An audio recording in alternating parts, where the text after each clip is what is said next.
ناظرین، دوسری روایت یہ ہے کہ حضرت علی علیہ السلام کے دور خلافت میں ہندو تاجر تجارت کی غرض سے اسلامی دارالحکومت کوفہ آتے جاتے تھے۔ ان میں سے کچھ وہیں آباد ہو گئے اور کہا جاتا ہے کہ ان کے نام سے اہل ہند کا ایک محلہ آج بھی کوفہ میں آباد ہے۔ انہی میں سے ایک ہندو تاجر راہب دت تھا جو عراق میں کہیں آباد تھا۔ اس کی اولاد نہیں تھی۔ امام حسین علیہ السلام کی دعا سے اللہ تعالیٰ نے راہب کو 7 بیٹے عطا کیے۔ جب راہب دت کو امام حسین علیہ السلام کے کربلا میں محاصرے کا علم ہوا تو وہ اپنے 7 بیٹے اور چند ساتھیوں کے ساتھ امام حسین علیہ السلام کی مدد کے لیے نکلا۔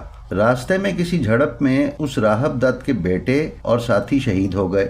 راہب دت مغموم ہو کے واپس اپنے وطن ہندوستان آ گیا اور پنجاب کے علاقے سیالکوٹ میں آ کر آباد ہو گیا، اور بعد میں دت قوم جموں، گوالیار، راجستھان، دہلی اور بمبئی میں آباد ہو گئی، جس کو اب